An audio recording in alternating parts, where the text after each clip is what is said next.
आज के Lallan top show में हम बात करेंगे महाकुंभ की। 13 जनवरी से शुरू होने जा रहे इस महोत्सव को लेकर क्या तैयारियां हैं, क्या व्यवस्थाएं, अगर 45 करोड़ लोग जुट भी जाएं तो दिक्कतें ना आए, इस तरह के इंतजाम। साथ ही बात करेंगे यूपी के मुख्यमंत्री योगी आदित्यनाथ के इंटरव्यू पर। उन्होंने इस बड़े धार्मिक और सांस्कृतिक उत्सव की तैयारियों पर बात करते करते वक्फ बोर्ड, कुंभ में मुस्लिमों की एंट्री और संभल के मुद्दे पर क्या कहा। वैसे संभल के मुद्दे पर chief justice of India Sanjeev Khanna की अदालत में भी हलचल हुई, इसके बारे में भी जानेंगे। साथ में होंगी दूसरी सुर्खियां। नमस्कार, सौरभ द्विवेदी नाम है हमारा और आप देखना शुरू कर चुके हैं Lallan top show. Brought to you by Sensodyne K, itel and Rise। बस पैक नहीं है। SLS पैराफिन और दूध का करंट भी कौन? तो लाइफ का करंट ऑन? कुछ भी। तो ट्राई करके देख ले। Sensodyne K, toothpaste for sensitive teeth. सबसे पहले बात साल 2025 के महाकुंभ की। सोमवार 13 जनवरी से उत्तर प्रदेश के प्रयागराज में शुरू होने जा रहे इस पर्व पर सूबे के मुख्यमंत्री योगी आदित्यनाथ ने कुछ हिदायतें दी, कुछ बयान और कुछ सफाई। उस पर आने के पहले महाकुंभ से जुड़े कुछ ज़रूरी फैक्ट्स, गतिविधियों और तैयारियों पर एक नज़र डालते हैं। हर 12 साल पर पड़ने वाला महाकुंभ इस साल 13 जनवरी से 26 फरवरी तक मनाया जाएगा। जगह प्रयागराज में पड़ने वाला गंगा, यमुना और विलुप्त सरस्वती नदी का संगम। इसके पहले महाकुंभ साल 2013 में आयोजित हुआ था। तब मेला क्षेत्र 16 वर्ग किलोमीटर के इलाके में था। इस बार इसे बढ़ाकर 40 वर्ग किलोमीटर किया गया। इस बार कुंभ का बजट 6,382 करोड़ रुपए रखा गया है। इनमें से 2100 करोड़ रुपए केंद्र सरकार ने दिए, बाकी राज्य सरकार ने। यूपी में कुल 75 जनपद हैं, जिले हैं, लेकिन कुंभ की अवधि में इनकी संख्या बढ़कर 76 हो जाती है, क्योंकि पूरे मेला क्षेत्र को इस दरमियान एक अलग जिला बनाया जाता है। नाम होता है महाकुंभ नगर।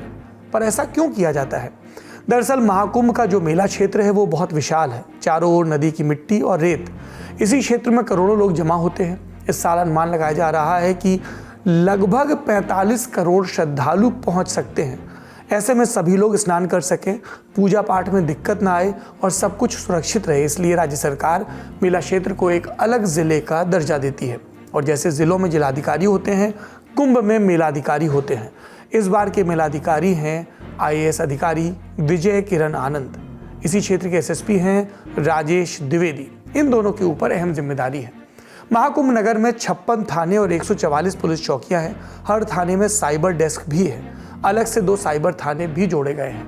पुलिस के 38,000 जवानों की तैनाती की जाएगी। अगर स्वयंसेवियों और नागरिक सुरक्षा के लोगों को मिला दें तो सुरक्षा व्यवस्था में तैनात लोगों की संख्या 50,000 से ऊपर जाएगी। मेले में सिक्योरिटी के लिए कैमरे आर्टिफिशियल इंटेलिजेंस से लैस होंगे। खासियत ये कि अपने फ्रेम में आने वाले हर एक व्यक्ति का हेड काउंट करते हैं। अगर किसी जगह पर तय सीमा से ज़्यादा लोग जुट जाते हैं तो ये कैमरे संबंधित अधिकारी को फौरन सूचित करेंगे और कंट्रोल रूम को अलर्ट मिलेगा। इसके अलावा कुंभ में फेस रिकॉग्निशन यानी चेहरा पहचानने वाले कैमरे भी लगाए गए हैं, जिसकी मदद से संदिग्धों की शिनाख्त आसानी से की जा सकेगी। महाकुंभ में लोगों की सुविधा के लिए टेंट सिटी बनाई गई है। 1.5 लाख से ज़्यादा टेंट। कुछ टेंट VIP भी हैं, जिसमें 30 से 35 हज़ार रुपये प्रतिदिन के रेट पर किराए पर लिया जा सकेगा। मेला क्षेत्र में 1.5 लाख शौचालय भी बनाए जा रहे हैं, जिसमें 300 शौचालय मोबाइल हैं। इसके अलावा 10,000 चेंजिंग रूम भी बनाए गए हैं। खोए सामान या खोए लोगों की मदद के लिए 10 खोया पाया केंद्र हैं और सारे केंद्र आपस में कोऑर्डिनेशन में काम करेंगे। खोए हुए व्यक्ति की तस्वीर LED स्क्रीन पर सामने आएगी। ट्रांसपोर्ट की बात करें तो रेलवे ने 3,000 स्पेशल ट्रेनें चलाने का ऐलान किया है। मेला अवधि के दरमियान ये ट्रेनें 13,000 से ज़्यादा राउंड चक्कर लगाएंगी। वहीं यूपी रोडवेज की ओर से 7,000 से ज़्यादा बसें चलाई जा रही हैं। शाही स्नान की तारीखों के आसपास इन बसों की संख्या बढ़ाने का भी प्रावधान है। श्रद्धालुओं और साधु संतों की स्वास्थ्य संबंधी समस्याओं के लिए मेला क्षेत्र में कई अस्पताल भी तैयार किए गए हैं। सुनिए इस बारे में अधिकारियों को, जो इन पर और विस्तार से जानकारी दे रहे हैं। करोड़ों लोग यहाँ पर डुबकी लगाने आएंगे। अगर दुर्घटनावश कोई फिसल जाता है, कोई गहरे पानी में चला जाता है और डूबने लगता है, तो उसको किस तरीके से हम मदद पहुंचाएं, तो उसके लिए हमारे पास कुछ विशेष उपकरण हैं। उसके पास हमारे पास विशेष गोताखोर हैं, कुशल तैराक हैं, हमारे पास स्पीड बोट हैं। इन सबके बीच 9 जनवरी को सूबे के मुख्यमंत्री योगी आदित्यनाथ प्रयागराज पहुंचे, जायजा लिया और 10 जनवरी को आज तक न्यूज चैनल के कार्यक्रम धर्म संसद में पहुंचे और वहां कुंभ की तैयारियों को लेकर सवाल पर उनका ये जवाब था। आज आप देख रहे होंगे प्रयागराज में हर मार्ग 4 लेन 6 लेन के साथ जुड़ चुके हैं, हर फ्लाईओवर 4 लेन के जुड़ चुके हैं, हर अंडरपास 4 लेन के बन चुके हैं, कनेक्टिविटी बेहतर हुई है, सुविधा बनने में, और इसमें पैसा ज़्यादा खर्च नहीं हुआ, 5,500 करोड़ खर्च हुए हैं। और पूरे कुंभ के आयोजन में इंफ्रास्ट्रक्चर के साथ साथ ये जितनी व्यवस्था देख रहे हैं इन सब में कुल 7,000 करोड़ हम खर्च करेंगे। 7,000 करोड़ रुपए में अगर ये सारी सुविधा दे करके रिटर्न में 2 लाख करोड़ रुपए के लिए एक महाकुंभ देता है तो अस्थायी इंफ्रास्ट्रक्चर तो यहीं के लिए है, इसी प्रयागराज के लिए, और देश की आर्थिक ग्रोथ में लाखों लोगों को रोजगार भी ये देने जा रहा है। एक लेकिन राजनीति थी कि यहां भी होती रही। विरोधियों ने कहा कि महाकुंभ पहले की सरकारों में भी हुआ, लेकिन तब तैयारियों का ढिंढोरा नहीं पीटा गया। हमें कहते हुए खुशी हो रही है कि हमारी भी सरकार थी, माननीय हमारे नेता श्रद्धेय मुलायम सिंह यादव आज दुनिया में नहीं है, 3 बार मुख्यमंत्री थे, उनकी सरकार में आयोजन हुआ था। एक बार हमारे राष्ट्रीय अध्यक्ष हैं आदरणीय अखिलेश यादव जी की सरकार थी। इतना बढ़िया भव्य आयोजन कुंभ का हुआ था कि देश दुनिया के लोगों ने सराहा था, तो ये अपने पीठ को थपथपा रहे हैं। बहस बढ़ी। यूपी के सीएम अब राजनीतिक आरोपों का जवाब दे रहे थे। बटेंगे तो कटेंगे के नारे का क्या मतलब है, सुनिए इस पर यूपी के मुख्यमंत्री का जवाब। सरदार वल्लभ भाई पटेल ने एक बात कही थी, भारत को जब भी खतरा हुआ है विदेशी दुश्मनों से तो हम निपटने की सामर्थ्य रखते थे, लेकिन अंदर छुपे हुए उन आस्तीन के सांपों से हमें बचना पड़ेगा जो भारत को बांटने का काम कर रहे हैं। ये जाति की राजनीति, ये उसी प्रकार के आस्तीन के सांप हैं जो भारत को जातीय वैमनस्यता का जहर घोल करके आपस में ही लड़ा करके उन विदेशी दुश्मनों से खतरनाक खेल खेलने का काम कर रहे हैं, जो कभी विदेशी आक्रांता करते थे, और हमें उसके प्रति सावधान रहकर के काम करना पड़ेगा। फिर बारी आई एक और बड़े विवाद पर जवाब देने की। दरअसल 5 जनवरी को ऑल इंडिया मुस्लिम जमात के अध्यक्ष मौलाना शहाबुद्दीन रिजवी बरेलवी ने दावा किया कि महाकुंभ जिस जमीन पर हो रहा है उसकी 55 बीघा जमीन वक्फ बोर्ड की है। आयोजन के लिए जमीन देकर मुस्लिमों ने बड़ा दिल दिखाया। कोई ये कहने के लिए आएगा कि ये भूमि हमारी है और हम लोग इसको कब्जा करेंगे, तो मुझे लगता है कि उनको डेंटिंग पेंटिंग का सामना करना पड़ सकता है। इस बयान का कोई आधार नहीं था। दैनिक भास्कर से बातचीत में ज्ञानवापी केस के पैरोकार और अंजुमन इंतजामिया मस्जिद कमेटी के संयुक्त सचिव SM यासीन ने कहा कि जहां कुंभ हो रहा है वो वक्फ बोर्ड की भूमि नहीं है। वहीं उत्तर प्रदेश सुन्नी सेंट्रल वक्फ बोर्ड के चेयरमैन जफर फारूकी ने भी कहा कि ऐसा कोई दावा बोर्ड के पास रजिस्टर नहीं है। लेकिन ये बयान आते ही हिंदू धर्म गुरुओं की ओर से बयान आए कि कुंभ में मुस्लिमों की एंट्री बैन की जाए। फिर आज के दिन मुख्यमंत्री योगी आदित्यनाथ से वक्फ बोर्ड और मुस्लिमों की एंट्री पूछे गए और ये जवाब मिले। भारत के सनातन परंपरा के प्रति जिसके मन में सम्मान और श्रद्धा का भाव है वे यहाँ पर आए, उसके साथ कोई रोक टोक नहीं है। लेकिन अगर कोई किसी कुलसित मानसिकता के साथ यहाँ आता है तो मुझे लगता है कि उसकी भावनाओं को भी अच्छा नहीं लगेगा, उसको भी अच्छा नहीं लगेगा, और उसके साथ अन्य तरीके से भी व्यवहार हो सकता है। इसलिए वैसे लोग ना भी आए तो अच्छा है। इसके साथ ही यूपी सीएम ने संभल के मुद्दे पर भी अपने विचार रखे, जहां की जामा मस्जिद में हरिहर मंदिर के अवशेष होने का दावा किया जा रहा है। योगी आदित्यनाथ ने आईने अकबरी का जिक्र करते हुए ये कहा, देखें कि 3500 वर्ष पहले रहा हो या फिर 5000 वर्ष पहले, तब इस धरती पे इस्लाम नहीं था, तब तो केवल सनातन धर्म ही था।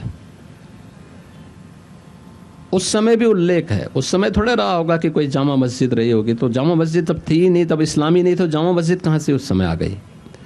और ये तो मैं ज़्यादा पहले की बात नहीं कर रहा हूँ, तो आईने अकबरी में इस बात का उल्लेख है कि श्रीहरि विष्णु के मंदिर को तोड़ करके और मंदिर को तोड़ करके वहाँ पर एक मस्जिद नुमा ढांचा खड़ा किया गया है और वही जामा मस्जिद है। ये तो आईने अकबरी कहती है, ये उनका ग्रंथ कहता है, मैं थोड़े कह रहा हूँ।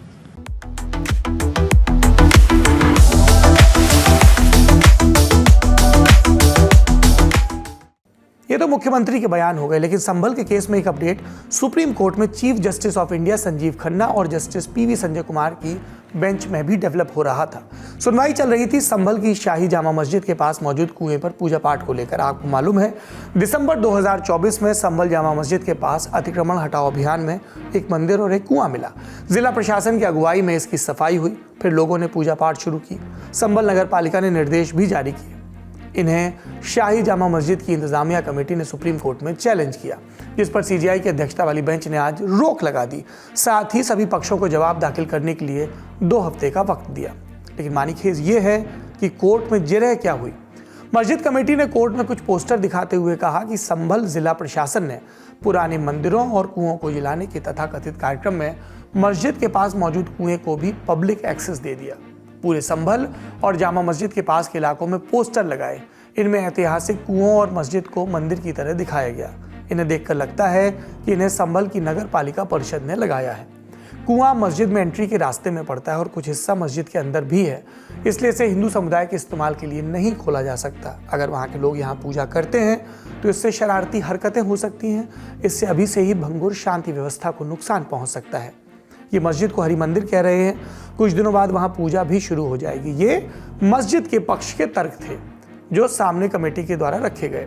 हिंदू पक्ष के क्या दावे आए कि ये कुआं मस्जिद के अधिकार क्षेत्र के बाहर है, वहां पहले से पूजा होती रही है। इस पर कोर्ट ने हिंदू पक्ष को हिदायत दी कि आप वहां पूजा नहीं कर सकते। इस पर एक स्टेटस रिपोर्ट फाइल करने के लिए भी कहा गया। हालांकि ध्यान दें कि यह सिर्फ पूजा पर स्टे है, कुएं के सार्वजनिक इस्तेमाल पर नहीं, यानी वो इस्तेमाल किया जा सकता है। कोर्ट के आदेश पर सभी पक्षों की प्रतिक्रियाएं आई हैं, सुनते हैं। And we had appeared before the Honorable Supreme Court, and our contention and submissions were the alleged well is outside the purview of the alleged mosque. It is outside the mosque, and the puja part and all the rituals were happening from time immemorial, and recently that puja part has been stopped. The court has asked the Uttar Pradesh government to file a status report before the Honorable Supreme Court before the next date of hearing, which is 21st of February. इस मामले पर ground के ताज़ा updates क्या हैं, share कर रहे हैं साथी पत्रकार। संभल की जामा मस्जिद के बाहर बने हुए कुएं को लेकर सुप्रीम कोर्ट के द्वारा यथास्थिति बनाए रखने का आदेश दिया गया। तो अब संभल की जामा मस्जिद से मात्र 250 मीटर की दूरी पर ही ये वो मस्जिद है जहां पर इस मस्जिद के बाहर ही कुएं की खुदाई का काम संभल के प्रशासन ने शुरू करा दिया है। ये वो मस्जिद है जो कि संभल कोतवाली के सामने स्थित है, और अब इस मस्जिद के परिसर में जो ये कुआं स्थित है, उस कुएं के अंदर खुदाई का जो काम है वो शुरू कराया गया है। यहाँ आप देख सकते हैं जो ये तस्वीरें हैं उसमें कहीं ना कहीं जो मजदूर हैं वो कुएं की खुदाई का काम करते हुए दिखाई दे रहे हैं। यहाँ कुछ ही देर पहले डीएम राजेंद्र पेंसिया, जो संभल के नगर पालिका के जो ईओ हैं मणिभूषण तिवारी, वो तमाम राजस्व विभाग के अधिकारियों के साथ यहाँ पहुंचे। उसके बाद उनके द्वारा इस कुएं की खुदाई का जो काम है वो शुरू कराया गया है। हालांकि बताया जाता है कि ये कुआं उन कुओं में से एक है जो कि संभल के 68 तीर्थ 19 कूपों में, जिन कूपों की गिनती होती है, उन्हीं 19 कुओं में से जो है ये एक वो ही कुआं है जिसकी खुदाई का काम अब प्रशासन के द्वारा कराया जा रहा है। लेकिन जिस तरीके से संभल में एक बार फिर 68 तीर्थ और 19 कूपों को पुनर्जीवित करने का एक बड़ा प्रयास संभल के प्रशासन की तरफ से किया जा रहा है, तो उसी कड़ी में अब संभल का प्रशासन ने संभल की कोतवाली क्षेत्र में स्थित इस मस्जिद के बाहर इस कुएं की खुदाई का काम शुरू कराया है। इस खबर में फिलहाल इतना ही। अब रुक करते हैं सुर्खियों का। मैच के बाद मैच, राइस ट्राई तो कर। नया राइस निकोटीन गम, पाए अपना पैक vrise.com से। दिन की पहली सुर्खी छत्तीसगढ़ के पत्रकार मुकेश चंद्राकर के मर्डर केस से जुड़ी है। बाड़े का कमरा नंबर 11। छत्तीसगढ़ पुलिस की एसआईटी रिपोर्ट के मुताबिक यही वो जगह है जहां पत्रकार मुकेश चंद्राकर की हत्या की गई। रिपोर्ट के मुताबिक 1 जनवरी को मुकेश की हत्या के 5 दिन पहले मुख्य आरोपी ठेकेदार सुरेश चंद्राकर ने हत्या की प्लानिंग की। अपने बैंक अकाउंट से एक मोटी रकम निकाली। साथ ही लोकेशन भटकाने के लिए मुकेश का फ़ोन 50 किलोमीटर दूर तुमनार नदी में फेंका गया। इस फ़ोन की तलाश अभी जारी है। एसआईटी ने यह भी बताया कि आरोपियों ने अपने फ़ोन से सारा डेटा डिलीट किया। इसको रिकवर करने के लिए लैब में भेजा गया है। बता दें, मुकेश की हत्या के बाद एसआईटी इस पूरे मामले की जांच कर रही है। टीम ने करीब 100 से ज़्यादा कॉल रिकॉर्ड निकाले, सीसीटीवी कैमरे खंगाले और 50 से ज़्यादा लोगों से पूछताछ की। इस केस की पूरी जानकारी के लिए आप 6 जनवरी का ललन टॉप शो विस्तार से देख सकते हैं। लिंक आपको डिस्क्रिप्शन में मिल जाएगा। अगली सुर्खी, दिल्ली विधानसभा चुनाव में मूलतः पूर्वांचल के रहने वाले वोटरों को लेकर बीजेपी और आम आदमी पार्टी आमने सामने है। बीजेपी ने 10 जनवरी को दिल्ली के पूर्व सीएम अरविंद केजरीवाल के घर तक विरोध मार्च निकाला। नाम रखा पूर्वांचल सम्मान मार्च। बीजेपी सांसद मनोज तिवारी ने इसे लीड किया। कार्यकर्ताओं का कहना है केजरीवाल ने पूर्वांचलियों को फर्जी वोटर बताया, उन्हें माफी मांगनी चाहिए। बीजेपी किस आधार पर यह दावा कर रही है, देखते हैं अरविंद केजरीवाल का वो बयान। पिछले 15 दिन में 13,000 नए वोट बनने की एप्लीकेशन आई है। जाहिर तौर पे ये यूपी और बिहार से ला के यूपी आसपास के स्टेट से ला के फर्जी वोट बनवा रहे हैं ये लोग। तो हमने उनको ये कहा कि इस तरह के लार्ज स्केल पे एडिशन और डिलीशन हो रही है तो 23,000 ये और 5,500 ये 18.5% वोट अगर किसी विधानसभा की इधर से उधर कर दी जाएंगी तो फिर चुनाव थोड़ी है, फिर तो केवल तमाशा है, नाटक है। इसी को लेकर बीजेपी कार्यकर्ता केजरीवाल के घर पहुंचे और उन्हें रोकने के लिए घर के बाहर पुलिस ने बैरिकेडिंग लगाई, लेकिन प्रदर्शनकारी इसे तोड़कर आगे बढ़े और इसके बाद दिल्ली पुलिस ने वाटर कैनन चलाई। इसके बाद कई कार्यकर्ताओं को हिरासत में भी लिया गया। इस विरोध मार्च पर बीजेपी नेताओं के बयान सुनते हैं। भैया क्या नाम है? दिनेश सिंह। अच्छा, कहाँ के रहने वाले? देखो इन्हीं को दोगले बोल रहे हैं अरविंद केजरीवाल। हम दोगले हैं, यूपी बिहार के हैं। तो ये आंदोलन गली गली जाएगा, वार्ड वार्ड जाएगा ना भाई? चलो चलो भैया। उनके मन में यूपी और बिहार के लोगों के लिए नफरत भरी हुई। उन्होंने हद कर दी कि हमारे पूर्वांचल के भाई बहनों को नकली वोटर तक कह दिया। एक सच्चाई है कि आदमी कितनी भी चतुराई कर ले पर मन का चोर काला सच जुबान पर ले ही आता है। कांग्रेस की तरफ से भी प्रतिक्रियाएं आई। आज 1,55,00,000 मतदाता है दिल्ली में, 1,55,00,000। कुछ हजार लोग जुड़े घटे, उस पे केजरीवाल जी इतने हताश निराश हो गए, दूसरी सीट ढूंढने लग गए। क्या दिल्ली में इस तरीके की जो बातें हो रही हैं, क्या वो दिल्ली के मुख्यमंत्री रहे हैं, एक पॉलिटिकल पार्टी के अध्यक्ष हैं, नेशनल अध्यक्ष हैं, उनका फर्ज नहीं बनता कि दिल्ली के हर उस व्यक्ति की आवाज वो बने, लेकिन वो केवल और सिर्फ नई दिल्ली तक सीमित होकर रह गए। आरोप लगे तो आम आदमी पार्टी की लीडरशिप से भी जवाब आए। सुनिए पार्टी के राष्ट्रीय संयोजक अरविंद केजरीवाल और दिल्ली की मुख्यमंत्री आतिशी सिंह को। इलेक्शन कमीशन इसलिए गया था इलेक्शन कमीशन से ये शिकायत करने कि रोहिंग्या का बहाना बना के पूरी दिल्ली के अंदर भारतीय जनता पार्टी पूर्वांचलियों के और दलितों के वोट कटवा रही है। ये खुद ही जेपी नड्डा साहब ने संसद के अंदर कबूल किया था कि हम पूर्वांचली और दलितों के वोट कटवा रहे हैं। कल उसी की शिकायत करने के लिए मैं गया था कि पूर्वांचलियों के वोट कटवा रहे हैं और ये मेरे ऊपर उल जलूल वो लगा रहे हैं। आज पूरी दिल्ली गाली गलौच पार्टी से एक ही सवाल पूछ रही है, गाली गलौच पार्टी का सीएम चेहरा कौन है? अगली सुर्खी निखिल गुप्ता से जुड़ी है। वही निखिल जिन पर अमेरिका की अदालत में खालिस्तानी आतंकी गुरपतवंत सिंह पन्नू की हत्या की साजिश का मुकदमा चल रहा है। इस समय वो अमेरिका की जेल में हिरासत में है। अखबार इंडियन एक्सप्रेस की पत्रकार रितिका चोपड़ा ने निखिल का इंटरव्यू लिया, जिसमें उन्होंने कहा 7 महीनों से भारतीय दूतावास से कोई उनसे मिलने नहीं आया। इस इंटरव्यू के चुनिंदा हिस्से सुनते हैं। सवाल, आपने अदालत में कहा कि ये मिस्टेकन आइडेंटिटी का केस है, यानी असल आदमी को ना अरेस्ट कर आपको पकड़ा गया, लेकिन आपके फ़ोन से कुछ मैसेज और वीडियो मिले जिसमें आप अपने सहयोगी CC1 से संपर्क में दिख रहे हैं। निखिल का जवाब, सब कुछ प्लांटेड है और सबूत झूठे हैं। मैं CC1 जैसे किसी व्यक्ति या एजेंट को नहीं जानता। ये एक बड़े लेवल का राजनीतिक खेल है। सवाल, जब आप प्राग चेक रिपब्लिक की जेल में थे तो क्या भारतीय दूतावास से कोई मिलने आया? जवाब, हाँ, ऐसा 3 बार हुआ। फिर अगला सवाल, जब आपका चेक रिपब्लिक से अमेरिका प्रत्यर्पण हुआ तो अमेरिका में मौजूद भारतीय दूतावास से कोई मिला? जवाब मिला कि ना मुझे यहाँ काउंसलर एक्सेस मिला है, ना मुझसे कोई मिलने आया। मेरे परिवार ने कई रिक्वेस्ट की लेकिन कोई मिलने नहीं आया। निखिल गुप्ता और CC1 या विकास यादव का केस हमने ललन टॉप शो के पूर्व के एकाधिक एपिसोड में विस्तार से डिस्कस किया है। आपको डिस्क्रिप्शन में लिंक मिल जाएगा। आज का ललन टॉप शो यहीं समाप्त होता है। अपना और अपनों का ख्याल रखिए और शनिवार को सुबह सवेरे नेता नगरी देखना मत भूलिए। शुक्रिया, शुभ रात्रि, प्रणाम।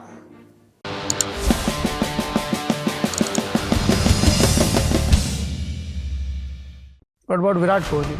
The style of leadership was not inclusive. मेरे तरह बनो तो आप फिट हो जाओ.